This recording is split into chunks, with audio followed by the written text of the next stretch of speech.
Hi, Mr. Chair. Apparently it's recording now. It's now being broadcast on YouTube. Thank you. I apologise to the members of the public for that delay, but we can resume now. And next speaker I have is Mr. Tony Moody. Chair, I trust you can hear me. Yes, not only can we hear you, we can see you too. Well, that's unfortunate for you. Consultant planner. I'm of a number of neighbours. Can you tell us what the address is? It's a fairly long list, Chair, but I can forward it to you. Are they all in the vicinity of the development? Correct. How many houses? There would be about 12. Okay. Well, they've got their own individual submissions, I should add, as well. Yes, we saw the submissions. Yes, please go. Chair and panel members, the use is not prohibited, but I don't have to advise the panel members of the decision of the former Chief Judge McClellan, who said an application for a permissible use is likely to be approved subject to acceptable environmental impacts. It is my strong opinion that the scale and intensity of this use, involving 9 staff, 5 patients and 12 seats, is atypical of the character of the locality and is of a scale and intensity that does not meet the day-to-day needs. You have before you a heritage advice that the proposed development is acceptable from a heritage impact perspective. I earnestly refer you to Graham Brooks's advice, who raises strong objections on the removal of the garden setting, particularly at the rear, the removal of internal walls, and the inappropriate sized garden. You would be aware of Mr. Brooks's qualifications and experience. Landscape setting.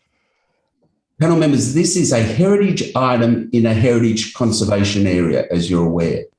It requires a sensitivity of development in excess of what you would normally find in a standard residential environment.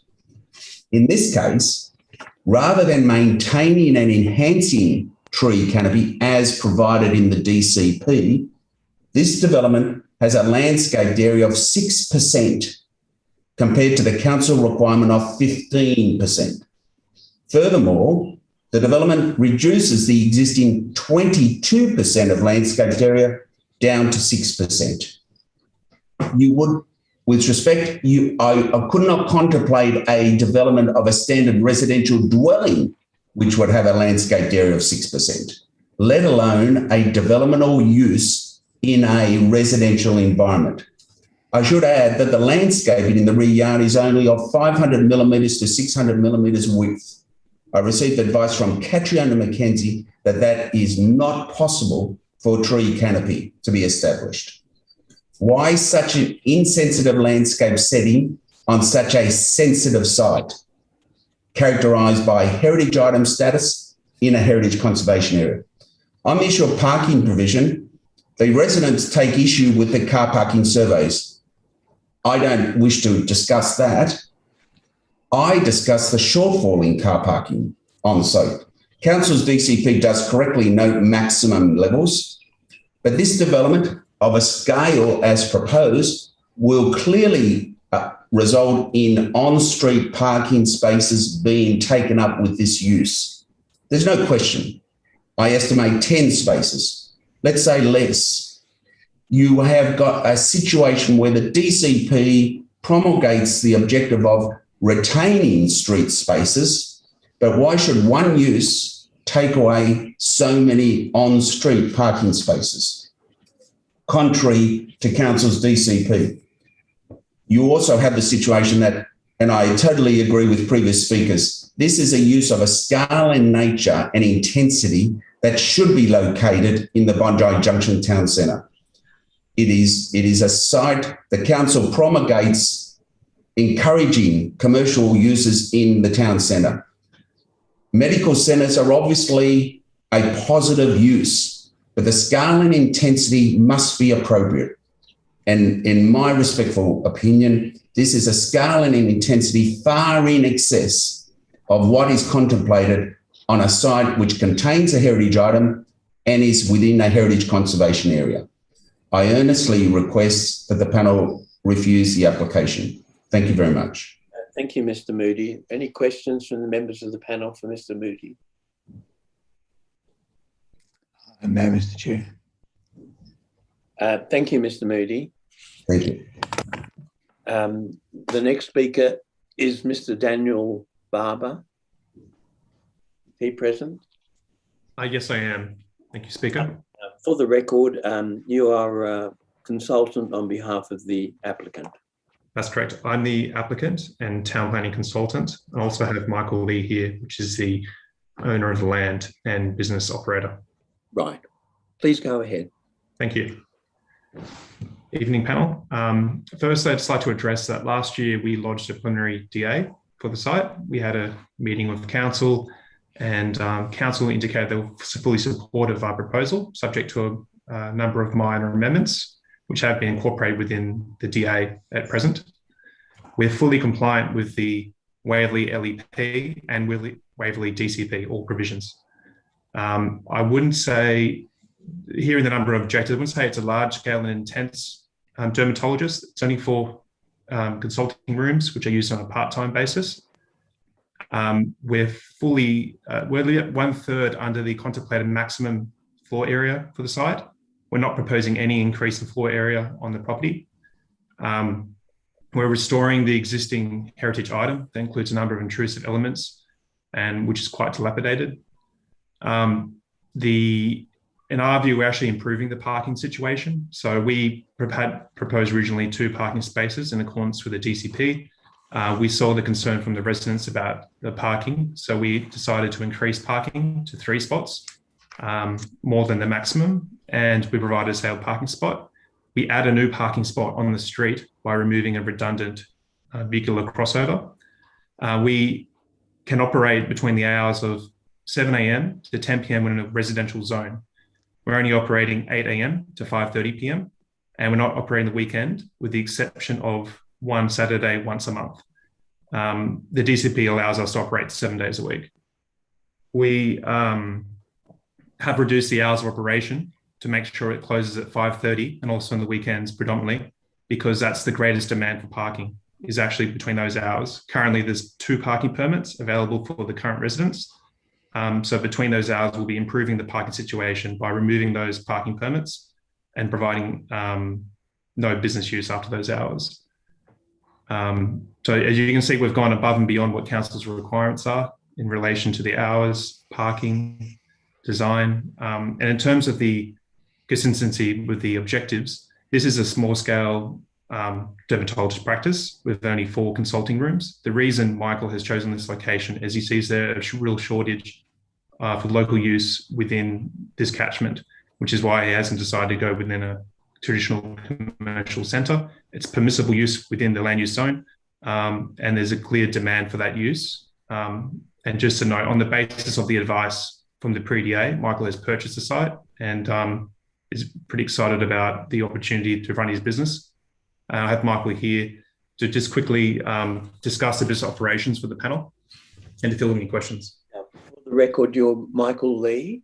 That's correct. My name is Dr. Michael Lee, and I've been practicing medicine for over 20 years. I'm a practicing dermatologist with over 10 years experience. I've been a resident in the local area for at least 7 years, and it's been my dream to open my own dermatological practice to deliver care in a warm and caring environment setting.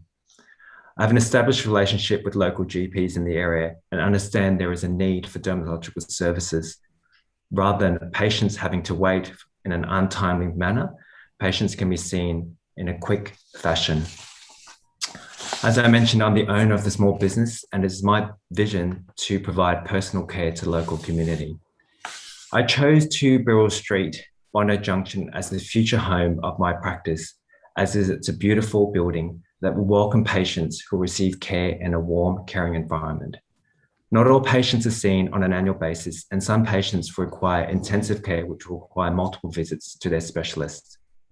I look forward to restoring the building to allow the wider community to appreciate its heritage significance. Thank you, Mr. Chair. Thank you, Dr. Lee. Any questions from the members of the panel to either Mr. Barber or Dr. Lee? Yes, Mr. Chair, just to Dr. Lee. So it's been put to us in submissions that this will not be so much a medical centre, but more for beauty treatment. So I think that's putting it a bit crudely, but that's a lot of people have put that to us. So are you saying that it will be a conventional dermatology practice, as I know it, I guess, as a layman, where you treat skin cancers and all sorts of other skin issues? You've dropped out on that last sentence. Could you repeat? I just wanted to know the type of work the dermatologist will be doing. Is it beauty treatments, or is it more the conventional treatment as me as a layperson understands a dermatologist to do, treating skin infections, skin cancers, all that type of thing? So dermatologists are specialist medical practitioners registered with the Medical Board of Australia. Dermatologists do provide specialist care, and the scope of my work is predominantly medical dermatology, such as the provision of skin cancer checks for skin cancer detection and the management of those concerns. Other conditions as listed in the submission include other dermatological conditions such as acne in teenagers, rosacea, other medical conditions. Okay, thank you.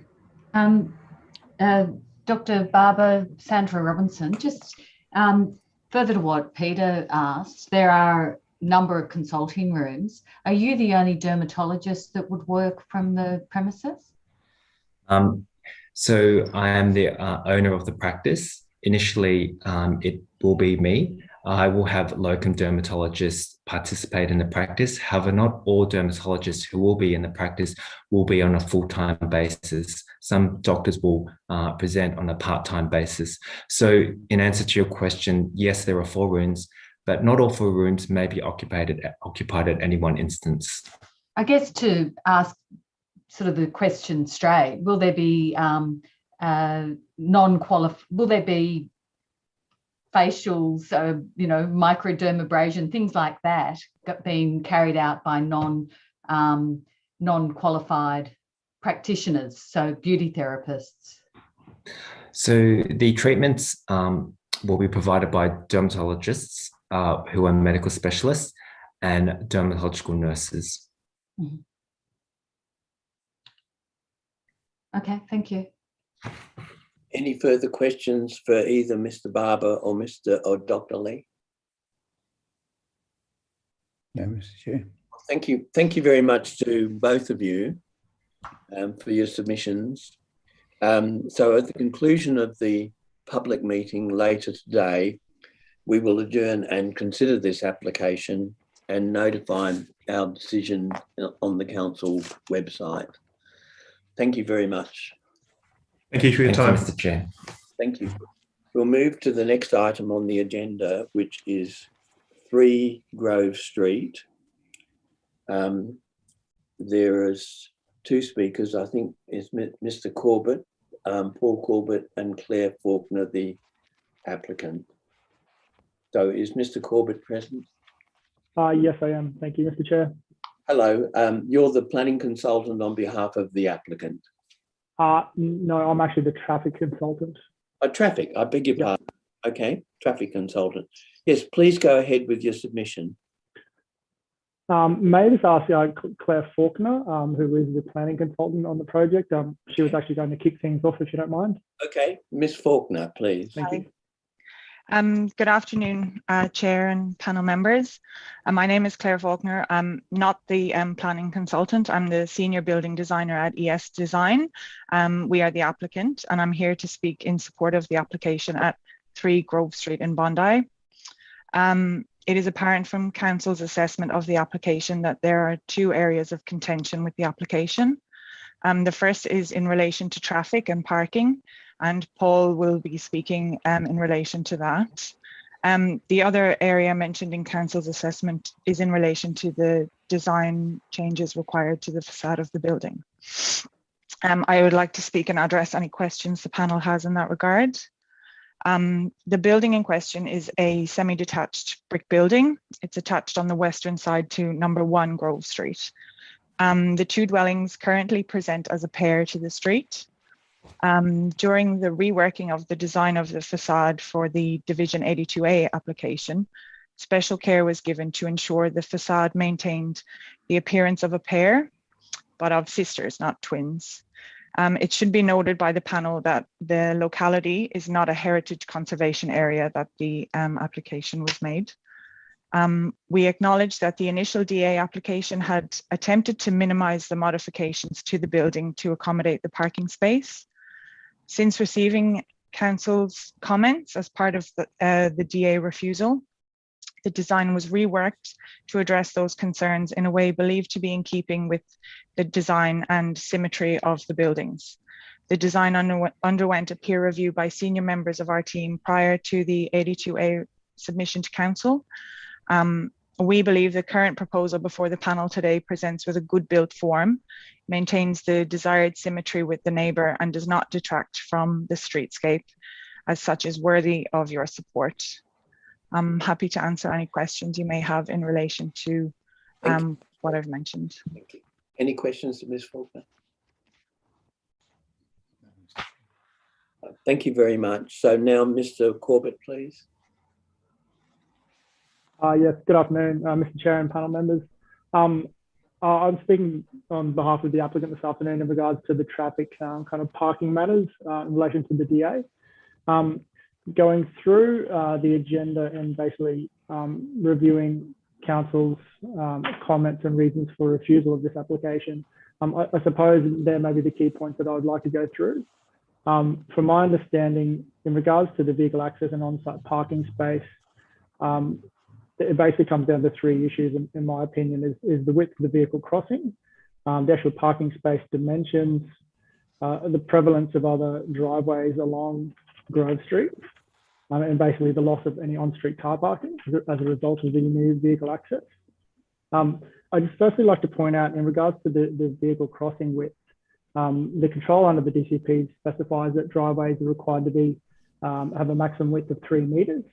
That actually is provided under the subject application, albeit the proposal is to provide the vehicle access hard up against the adjacent driveway that already exists. The reason for that is to basically minimise any loss of on-street car parking. So the proposed driveway itself will have a width of 3 metres, which is compliant. In terms of the parking space dimensions, overall, the parking space is generally compliant with the Australian standards, albeit there are some minor variations in terms of the width. In my opinion, that does not detract from the usability of the parking space. And indeed, if you look at the agenda at section 3.1, the internal referral from Council's traffic engineer shows that they actually support the application subject to conditions. In regards to the prevalence of existing driveways, in the agenda, figure 5 shows basically 4 existing driveway crossings in Grove Street. I'd just like to point out to the panel members that, in my opinion, it's probably not an entirely accurate diagram. At the eastern end of Grove Street, there are about another 5 to 6 driveway crossings that access Grove Street. It seems to be a bit of an oversight. Those driveways are serving residential properties that do front Avoca Street. However, they are existing driveways onto Grove Street, and I think that should be taken into consideration. Finally, in regards to the impacts or loss of on-street parking as a result of the new driveway crossing, in my opinion, the way that we have the driveway positioned such that it's hard up against the existing driveway serving number 5 Grove Street is actually the most efficient way of providing it. And in my opinion, we don't actually result in the loss of any on-street car parking at all.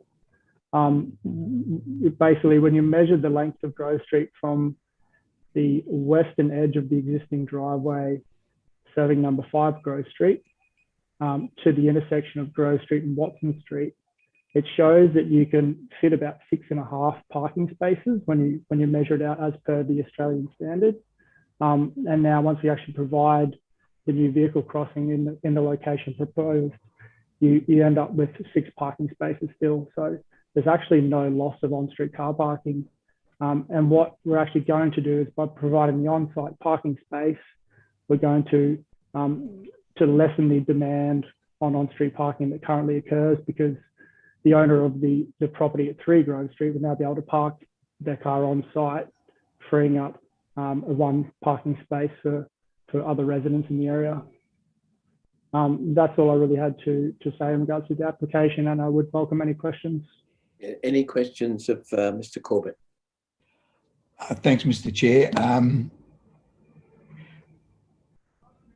Would it improve things at all if the existing vehicle crossing to the adjoining property at number 5 and the proposed crossing here was modified so that you had a shared driveway? Would that improve things at all in the street? Or certainly, I guess now you've said that you go from 6.5 to 6, I guess it wouldn't help so much by reducing the size of the proposed vehicle crossing, but maybe you could comment on that. So you have one opening about 3 metres wide at the curb, and then splaying the driveway into both hardstand parking or both parking spaces. Yeah, that's definitely something that could be done.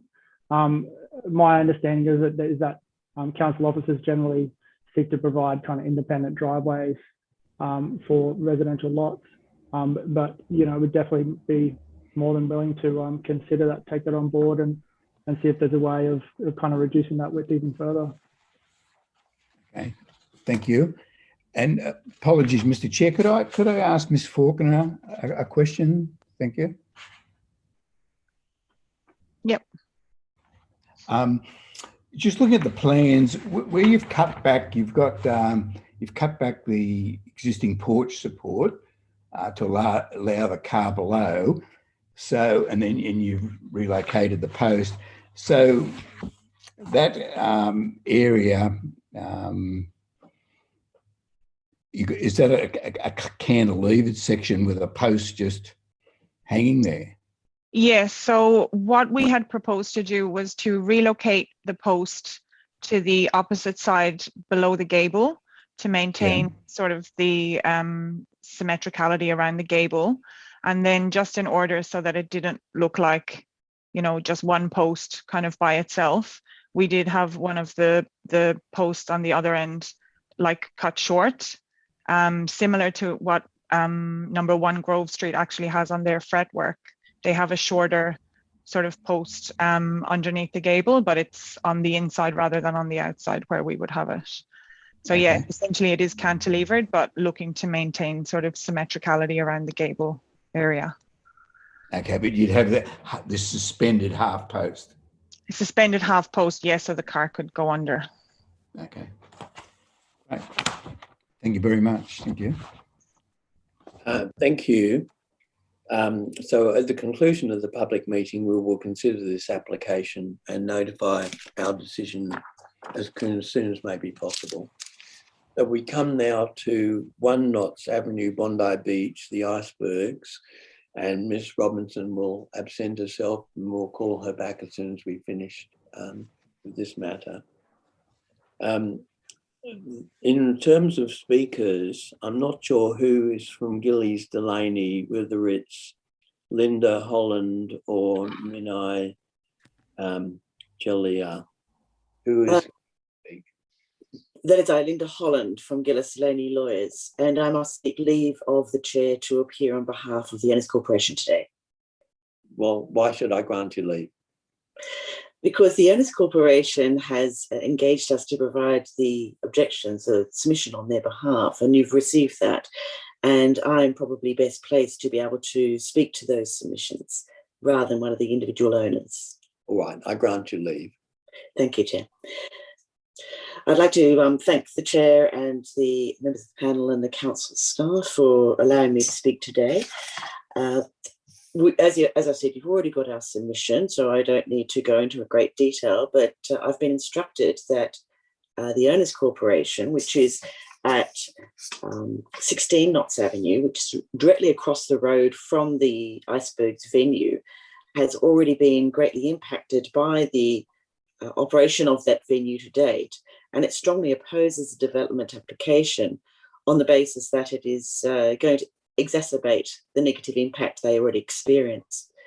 Over the last 20 years, the surf club has developed, in my client's submission, by stealth into a larger entertainment venue, which my clients say is already inappropriate for their residential location.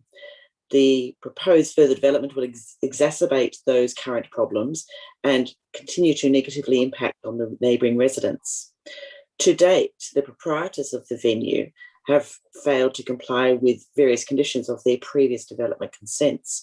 By way of example, they've failed to allow full access to the public to the walkway on the southern side of the site, which leads to the viewing platform for the public. They've done this by placing bins, large bins, which obstruct that access, and they've already built a wall to enclose those bins, which we understand was not approved by council. They are also operating the southern terrace area as if it is exclusively part of the Icebergs venue, notwithstanding that that terrace has been designated as a public area 24/7. The operations to date have also resulted in excessive noise from music, which has disrupted the peace of the neighbouring residents, and the proprietors have not dealt with the complaints that have been made, and those complaints have also been communicated to council. There's been excessive noise from patrons entering and leaving the venue and loitering on the street, which has disrupted the sleep and the peaceful enjoyment of the neighbouring residents. And those issues have led to the long-standing residents selling their properties, and those that have retained their properties have had difficulties in retaining tenants on any long-term basis. The proposed further expansion of the venue would constitute further development by stealth. In the development application, it is proposed to enclose the southern terrace and construct a bar and seating for the Iceberg patrons. This would be inconsistent with the long-standing designation of that terrace area as a public area for the use by beachgoers. It is also proposed to extend the hours of operation.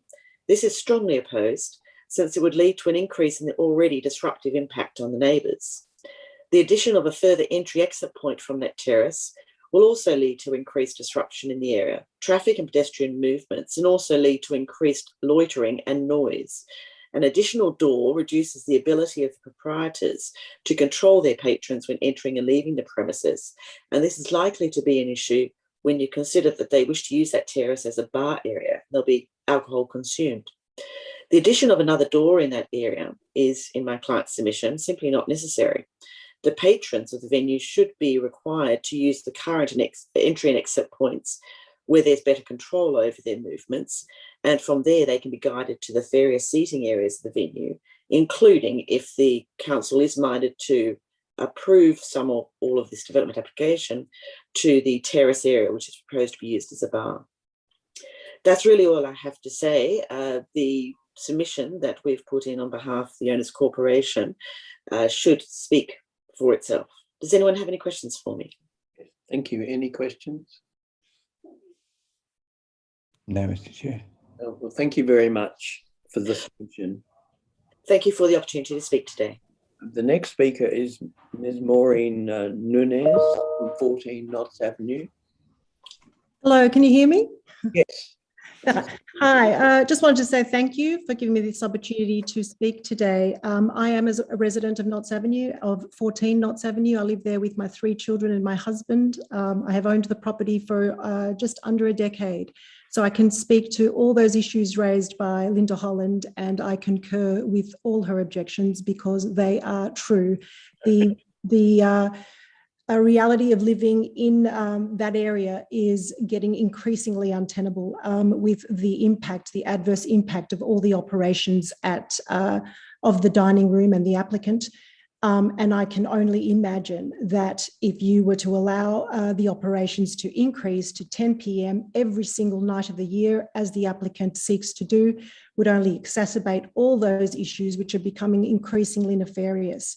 I am deeply invested in this community. My children are all members of the Icebergs Swim Club, of the Bondi Life Saving and Surf Clubs. We participate in volunteer cleanups of this coastal landscape. We love living here, and we choose to live here because of the natural and conservation area that is the coastal landscape here. We do not choose to live here because of the commercial operations of the kind that exist here at the dining room. There are a plethora of places that you can go to in the area, that is Bondi, if you want to enjoy a drink. I submit that allowing this application to enclose what is a public terrace to build a new bar is just an oppressive result for the amenity of the area, which is the subject area is zoned public recreation land, and immediately behind this area for the almost 300 residents that form the South Bondi community is zoned residential 1. So for the applicant to state in their submission that this area is largely commercial in nature is entirely disingenuous and an absolute half-truth. So on behalf of myself, my family, who love living here, but have to live already with the adverse impacts of the already substantial commercial operations of this applicant, we oppose very strongly allowing the submission to proceed. Thank you. Thank you, Ms. Nunes. Any questions of this lady? No, Mr. Chair. Thank you very much indeed.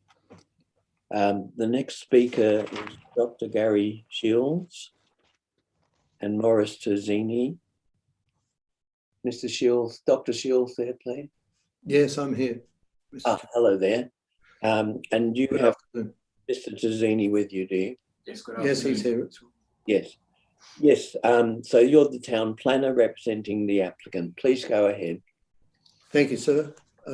Chair, panel, thank you for the opportunity of addressing you this afternoon on this very important application. It's important for a number of reasons, but not the least of those is that a number of years ago, council and the applicant sat down to look at ways of trying to improve Knott's Avenue. And council was looking at solutions for improving the safety of pedestrians in Knott's Avenue. And they involved the Icebergs, both the club and the restaurant, in how they might play their part in improving the area and the amenity. So what was suggested was that the Icebergs would address the key issues in their establishment, and that was fire, functionality, and more importantly, the appearance from the street. And what the council would do would be to improve the Knott's Avenue street area to, as it is today, and I'm sure the panel's seen it, to a shared zone. It was quite dangerous prior to the council implementing that. I don't need to tell the panel how difficult it is for a use such as the Icebergs to function in these very difficult times of COVID. But Mr. Terzini and his team, to their credit, have retained all of their people in full employment. They've had to space people out, reduce their numbers, and continue their general operations.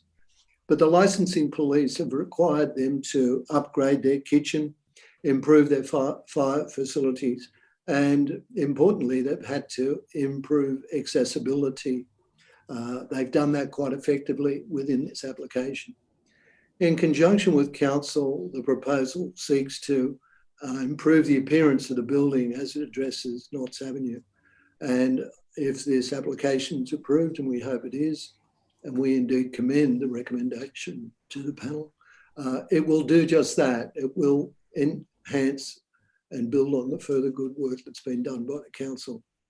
There's a few previous speakers that have made some comments which perhaps aren't as fulsome or as correct as they could have been. Firstly, the Icebergs Club has been here for over 80 years. The restaurant that we're talking about now has been here for over 20 years. The terrace area is approved for activities and patrons. There is no increase proposed in the total number of patrons on this site. The proposal for the use of the terrace includes a pergola, which will allow for that space to be used at inclement weather, where half the time now it simply cannot be used. It's not proposed to increase the number of people using that terrace. It is proposed to retain public access to the viewing area, and Mr. Tazzini has always advocated that. In fact, it was a critical part of his proposal. Chair, it is important to take the context of this into consideration. The use of the terrace will allow Mr. Tazzini and his team to spread the patrons out more effectively and to operate in a manner which is COVID safe in these very difficult times. Thank you for your time today. Thank you, Dr. Shields. Are there any questions from the members of the panel to Dr. Shields or to Mr. Tazzini? Yes, Mr. Chair. Mr. Tazzini would like to address as well, if he could, Mr. Chair. We might hear him first before there are any questions then. Thank you. Thank you for allowing me to speak. I'm Maurice Tazzini, obviously being part of this, the Iceberg Dining Room and Bar as a founding director. I worked closely with council back then in prior to 2002, and with the club and the board to develop the Iceberg Dining Room and Bar. And we worked very closely, as I just was saying, with the council to develop with the DA that was approved back then. I really believe that this application and its recommendations really speak for themselves. So I've really just jotted down some points that I feel that perhaps haven't been addressed. One of the first things that I like to say is that we did work very hard with the council on this application, and we have really tried to come in line with the improvements of North Avenue by council. This application as well is really geared towards the health and safety of the personnel that we employ. It will allow us to come in with current codes of health and safety. And, you know, for us, this is incredibly important. We employ over 130 staff. The large majority of the staff are live in the local area. We have employed over 500 apprentices over the last 20 years, and some of them have gone off to become some of the best talent in this country. We feel that it's incredibly important that we improve our facilities. The improvement in all the facilities that we're suggesting, which is waste, bars, kitchen, etc., will help us get to what we want to be, to get to our goal of zero waste, which is something that I'm incredibly passionate about. I've just worked with the South City Council and South Everleigh and Mirvac to open up the world's first zero waste bar, which has now become a footprint for bars all around the world. These improvements will also allow us to follow our philosophy that embraces sustainability, which is something that's not mentioned very often, but is very much part of our values. And also, I just want to talk about this. This application is a very, very big investment on our behalf. And we feel that with the permanent cover of the terrace, it's really going to allow us to financially, like move forward, in particular in this time, as Gary has mentioned, which is in this COVID time. It really will become crucial to our survival in the future and the survival of the people that we employ. In general, I also just wanted to mention a few things. I live in the neighbourhood. I've lived in the neighbourhood for over 20 years. I've operated 3 businesses in the neighbourhood. They've all been quite successful. We have played an incredible role in working with local producers, farmers, importers, and so on to provide better services, better product that now has ended up on our supermarket shelves. we feel that we play an important role in the improvement and the development of Australian produce. We are a fine dining restaurant. We have been a fine dining restaurant for 20 years. We are a fine dining bar. We are consistently in the top 50 restaurants in Oz, if not the world. And we have also maintained 2 hats for 19 years, which is something that I think we're the first restaurant to achieve so. Lastly, I personally was a founding member of the Eastern Suburbs Licence Accord that was started in 2002. In fact, the first meeting was at the Icebergs Dining Room and Bar. This liquor accord has now been a footprint for all other licence accords and liquor accords around New South Wales and around the country. I truly believe that within the 20 years of operating the Icebergs, yes, we have had times we are not perfect. We are a business and we have our fair share of problems. But I do believe that we operate at a very high standard. And I do believe that over the 20 years, we have really had minimal issues in terms of noise and affecting the surrounding neighbourhood. Thank you for your time, really. Thank you. Any questions of either Dr. Shields or Mr. Tazzini? Yes, thank you, Mr. Chair. I guess either Dr. Shields or Mr. Tazzini can answer this question. The council, in their conditions, have recommended that the structures, doors and seating are to be amended to maintain a clearance of 2.5 metres for the public access way along the southern side of the terrace. So are you accepted of that condition? Absolutely. Mr. Brennan, we certainly are in acceptance. Yeah. But the plans as they are presented at the moment show the dining area essentially encroached in that area, so there would be no viewing area.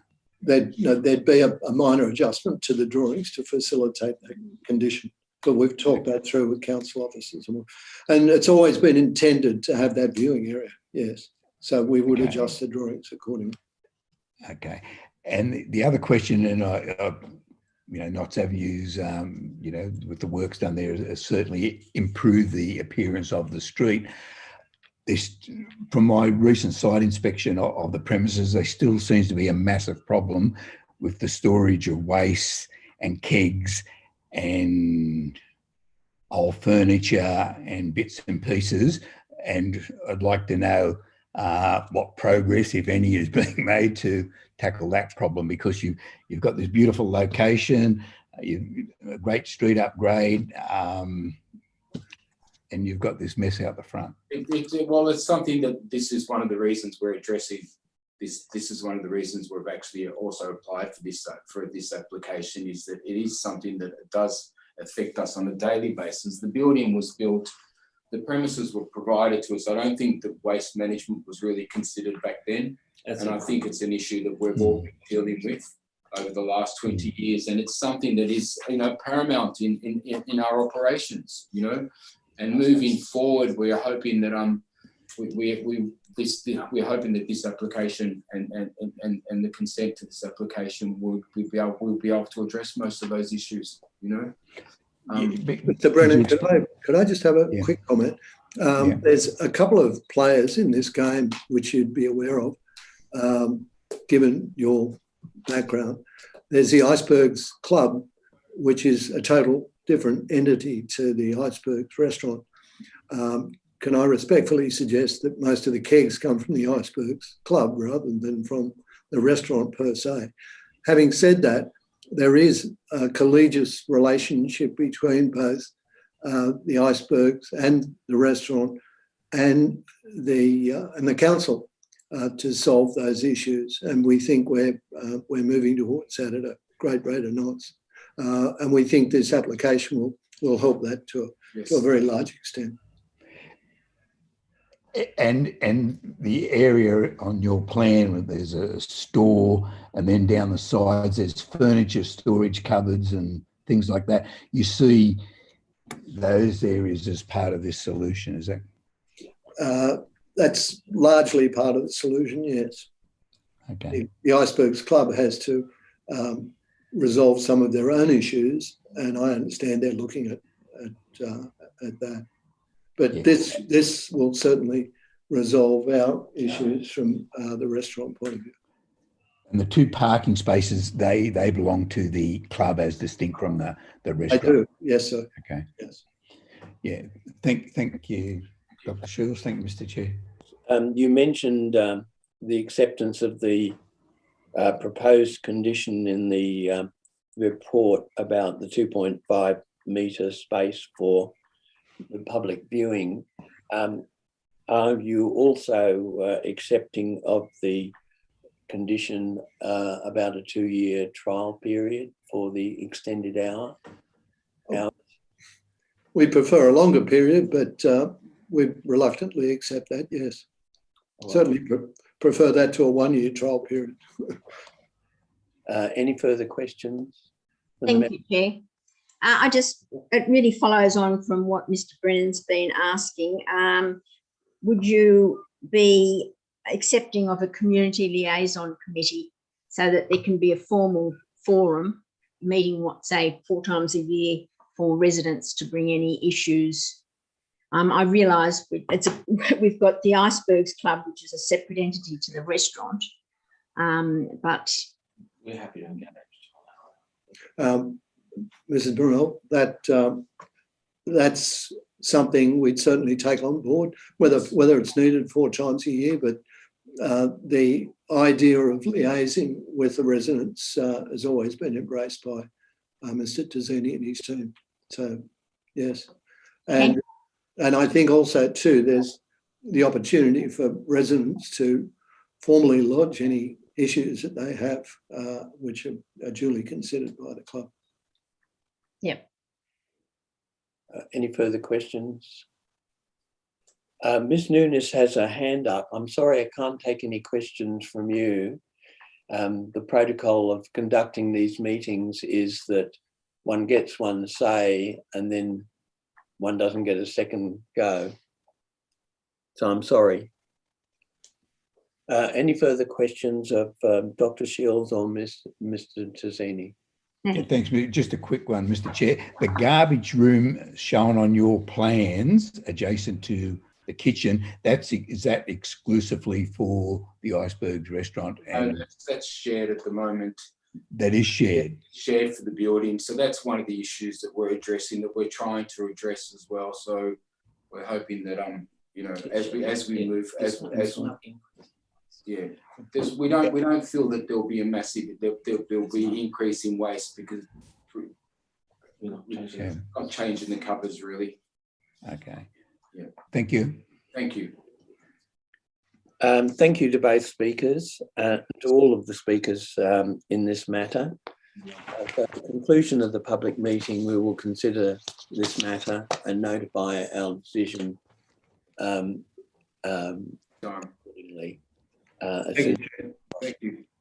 I got the message from Ms. Nunes, and I appreciate that she did not speak for the full 3 minutes, and I appreciate that, but I'm sorry we can't come back to you now. Thank you. Can somebody get Miss Sandra Robinson? She's back. I'm back. Ah, she's back. So we can go on with the next item, which is 68 Sir Thomas Mitchell Road, Bondi, and there is 2 speakers, Damien O'Toole, Town Planner, and Mr. Darren Palmer. Are either of those present? That's Darren Palmer, is it? Yes. Good afternoon, how are you? Good, thank you. Please go ahead. You're the architect for the applicant. Designer and owner. I think Damien O'Toole probably would like to speak first, if that's okay, Mr. Speaker. Yes. So Mr. O'Toole is Town Planner representing the applicant. I am. Thank you. Thank you, Chair and panel members. So I'm primarily here to answer any questions you may have, but I have read Council's report, which is a thorough assessment recommending approval. The new dwelling to the front of the site is contextually appropriate in terms of its height, setbacks, and positioning on the site, and it mimics other dwellings in this road. The owner has engaged with all surrounding owners prior to the lodgement of the DA, and hence no objections were submitted. The proposal was modified to address council's concern during the course of the DA. There are no unreasonable amenity impacts in terms of impacts to neighbours or to the streetscape. I've read the standard conditions of consent and I have no objections to them. That's all I'd like to say. Thank you very much. Thank you, Mr. O'Toole. Are there any questions of this gentleman? No, thank you. Okay. Thank you, Mr. O'Toole. Now, Mr. Palmer, do you wish to address us? I have nothing more to add that's more beneficial than Mr. O'Toole. Obviously, we have met with our neighbours. We have spoken to everybody around, everybody involved.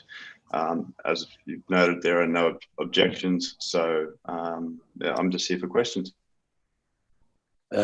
Any questions of Mr. Palmer, the designer? No, thank you. Mr. Chair. Thank you very much. Thanks so much. The public will consider this application and notify our decision accordingly. So we move on to 7 to 13 Bondi Road, Bondi Junction. And the first speaker I have is Pierre-Antoine Chauvet. Is that person present? Pierre-Antoine Chauvet. Yes, I'm here. Oh, good. Sorry. Welcome. Sorry. You're from apartment 23, 42 to 48 Waverley Street, Bondi Junction. Yes. Yes, please go ahead. Okay. Thank you for letting me that opportunity. So the DBU assessment report from the council in regards to overshadowing contemplates effectively the council DCP in regards to north-facing adjacent dwelling units, which is our case, 4248 Waverley Street. It concludes in a nutshell that the overshadowing of the proposed 7 to 13 Bondi Junction is not unreasonable. Well, I think this assessment is missing the overall context. We currently have right now the 21 Waverley Crescent building being built and developed, and that building will significantly overshadow the eastern part of the 4248 dwelling units, which is the 48 of that building. More than that, the separation between the 21 Crescent proposed building, which is being built, and the new 7 to 13 Bondi Junction building is very narrow. There is only a few meters in between the two buildings. And I doubt, for your information, that in winter, due to the design and the shape of the two buildings, that separation space, little space we have in between the two buildings, will provide any sunlight coming onto the dwelling units located on the eastern part of the 4248. Therefore, I believe this is not a fair approach to consider the overshadowing of the 713 Bondi Junction in isolation without the overall context of another building being built, a separation in between the two buildings, which is very narrow and will not let the sunlight in winter. So therefore, I would request a revised overshadowing assessment that will take into context the overall situation we are in, especially for the eastern part of the Waverley, 4248 Waverley, which will be deeply impacted, contrary to the other part, which is on the west, which will be less impacted. That's my request. I believe this is not a fair assessment of the situation which has been provided right now. Thank you. Chauvet, any questions of this gentleman? No, thank you. Thank you, Mr. Chair. The next speaker is Anthony Boscovich.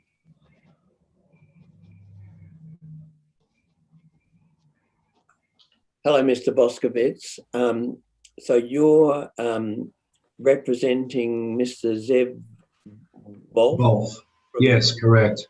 44, 42 to 48 Waverley Street. That's right. I don't seek to make any legal submissions. In fact, I'm a property consultant for Mr. Wolf and his family and Please go. other We don't seek to add too much. There's a recommendation for refusal, which we support. We think that the development in this case is an overdevelopment.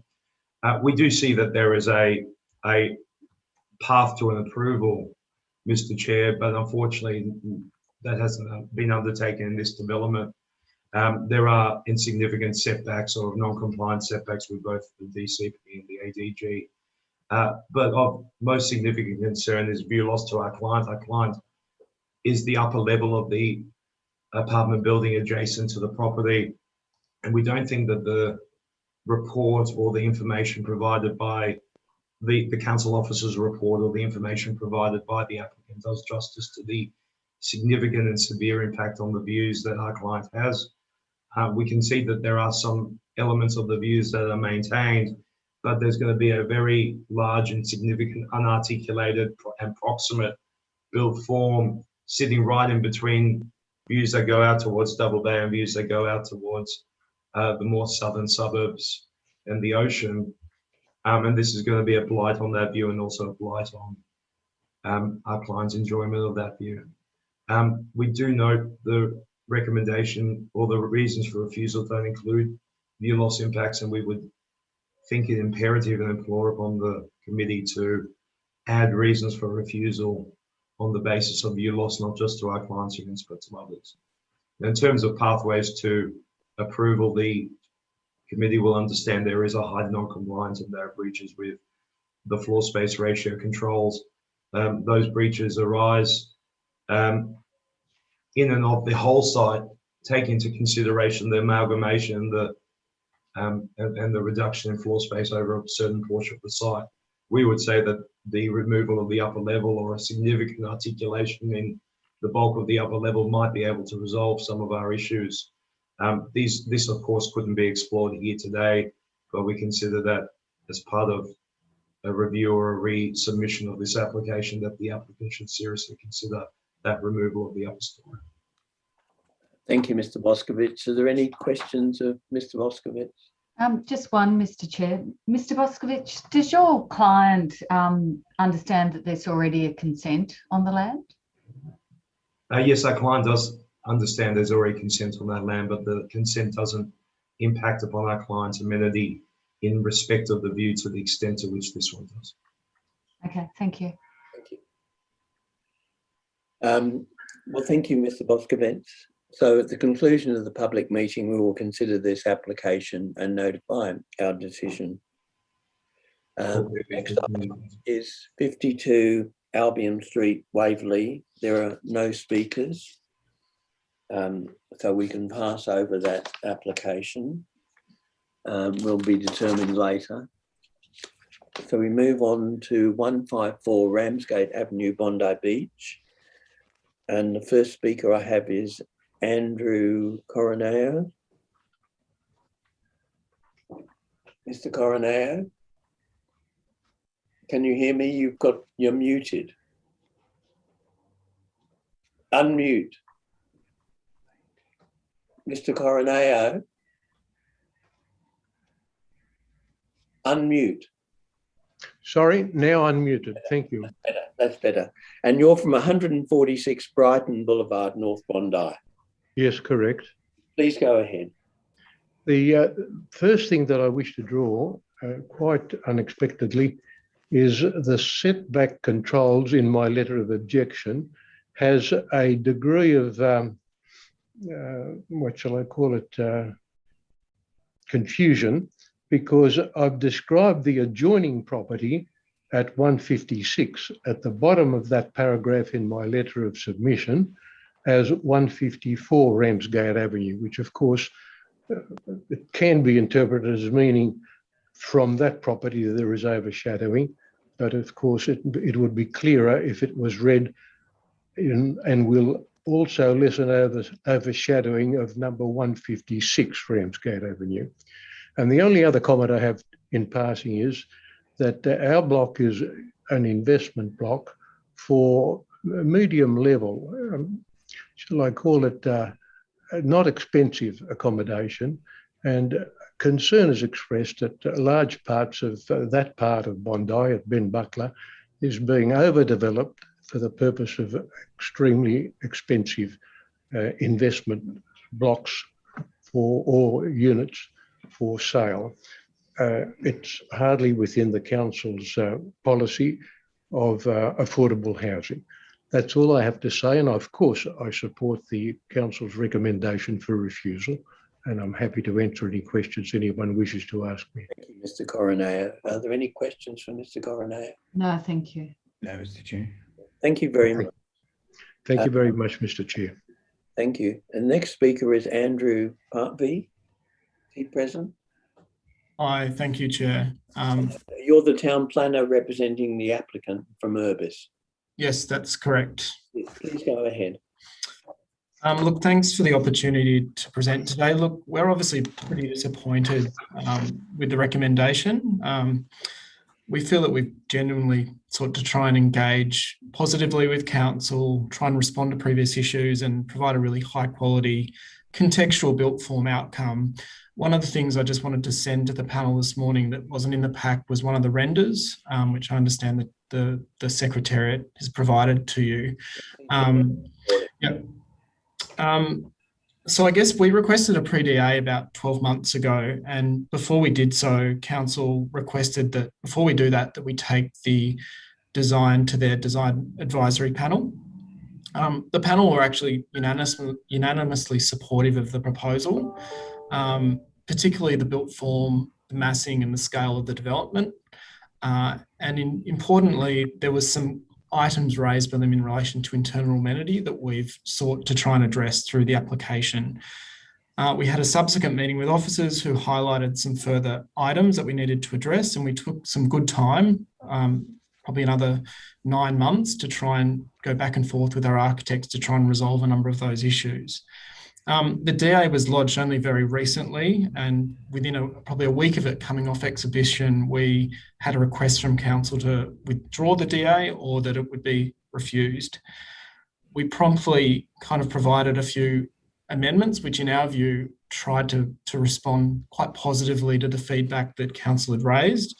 And I guess at that time we were kind of advised that council don't have time to really be considering amendments, and that if you don't come back to us withdrawing, that we'd be putting it to the next panel meeting, which has really been 2 weeks ago since we were having that discussion.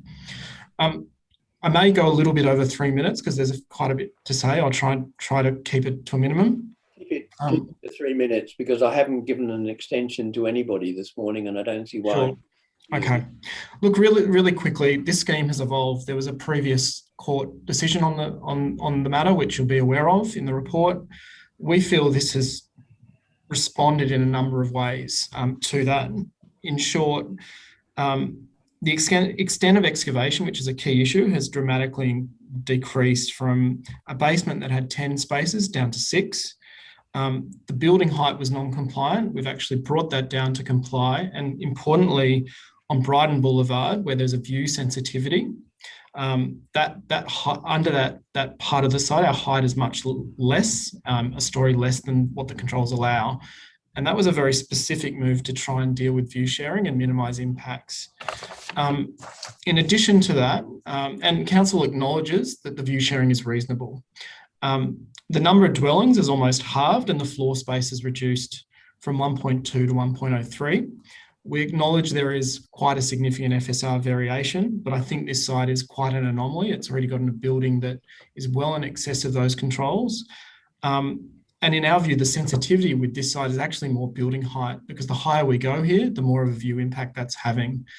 As I said before, the design panel fully acknowledged and supported this proposal, which I think is quite important. And one of the other things not noted in the report is that we provided council with the intent to enter into a planning agreement to embellish the local park directly adjacent to the site of the sum of about $400,000, which we felt was a really great public benefit to offset the fact that there was an FSR variation, that we're very aware of that. And in addition to FSR, there's a number of sites all along Ramsgate Avenue that exceed the FSR. And I think an FSR which complies here would probably amount to a 2-storey dwelling, which in our view would be inconsistent with the character. Lastly, the last thing I'll say, and I'll wrap up, we put forward about 3, in our view, positive amendments to council to consider when we got the news a few weeks ago. That was to delete a media room, delete a study, convert one of the rear bedrooms to a media room, which was to deal with 3 things: amenity of those spaces being quite significantly below ground level, reducing the actual FSR, and also, part of that was also removing 2 of the spaces in the basement and a third of the excavation. And look, all we're asking for today is that we'd love to engage with council. We don't want to be in a situation where we are in a second court case, and we feel we just have not had enough time to respond. 2 weeks for an application of this scale has been really tricky. So I thank you for the time, and sorry I've gone a little bit over. That's okay. Thank you. Is there any questions for Mr. Harvey from the members? Just one quick question, Mr. Harvey. Could you just very briefly explain how the above ground envelopes differ between what was refused by the court and what's now before us? You mentioned that the height has been reduced, yep. But in terms of envelope, what other reductions are there? So in terms of essentially a level has been removed. In terms of the excavation, there was a basement excavation that was a lot deeper. We had 10 car spaces in there with a stacker. That's reduced down to 6, and we've actually said to council we'd drop another 2 spaces. So we'd drop another third of that basement. It's a sloping site, and the issue on excavation, I think, is a really tricky one. We can't just have no basement on this side. I just don't think that's the right outcome. Parking is really tight in the area. We've also played around with the setbacks. In our view, that shifted a little bit from where the court case was. I can't give you the numbers on that. But it is very much a 2-level plus a 3rd level pop-up compared to a 4-story building that was there before. It's just the difference in FSR is not huge. So I guess we were at so I'm just getting my notes. We were at over 1.2 to 1. That dropped to 1.03 to 1. And I guess with the changes we've suggested or amendments, that would come down to about 0.9 to 1. And the existing building on the site's around 0.8 to 1. So we're not drastically different to what exists on the site, but we think on balance, the response and the type of building that we're providing is a lot more of a stronger outcome to what exists. Thank you. Any further questions of Mr. Harvey? Yes, Mr. Chair. Hi. Mr. Harvey, you said that one of the suggestions you made to council was at the ground floor level is to take out the media room and the adjoining study as well? Yes, so delete the rear media room, deletion of a study. And also conversion of one of the rear bedrooms to be a media room. So it doesn't require the amenity of as much daylight. Okay. And one of the other concerns raised was the low ceiling height in apartment 3, particularly over the living area, and having regard to, I understand the ADG doesn't apply to this building, but given what we expect now as ceiling heights in flat buildings, would you like to comment on that? Thank you. Look, I think what we've been trying to manage is to manage views and a height exceedance. We didn't want to go there as part of this application, and I think on that point, I think we we made a balanced call in terms of the amenity, and we felt that was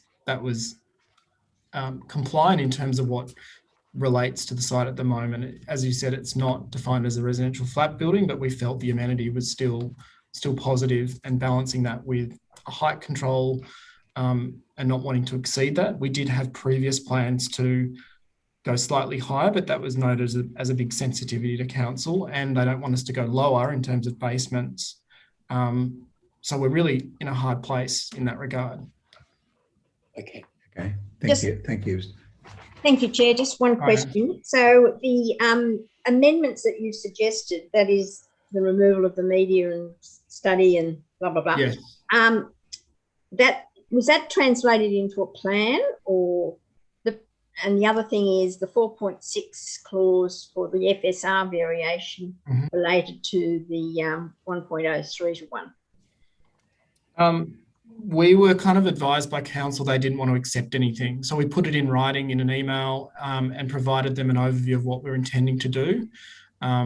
Council said they weren't accepting any amendments and that they didn't have time to accept amendments. Okay. We'd be happy to provide a plan and we could do that very quickly. But the intent was that we had 2 days to respond. And then we were told where those changes in their eyes weren't going to go far enough, which we thought. So I'm just trying to understand what you are seeking of the panel today. Well, in an ideal world, we'd love to seek your endorsement to approve this DA. We feel that we've done absolutely everything that we can, but if the intent is that those amendments would be something that council are agreed or the panel are agreeable to, we'd love to document them and seek a deferral and come back to this panel if that's possible. Okay, I just need to understand. Thank you. Okay. Thank you very much, Mr. Harvey. Well, Thank you. This application at the conclusion of the public meeting shortly, and we'll consider the application for a deferral in the last words that you said to the question. So that brings us to the end of the public meeting. So I'll close the public meeting with thanks to all of the speakers, and we will adjourn to consider the applications before us. So thank you very much. I'll close the public meeting. Thank you.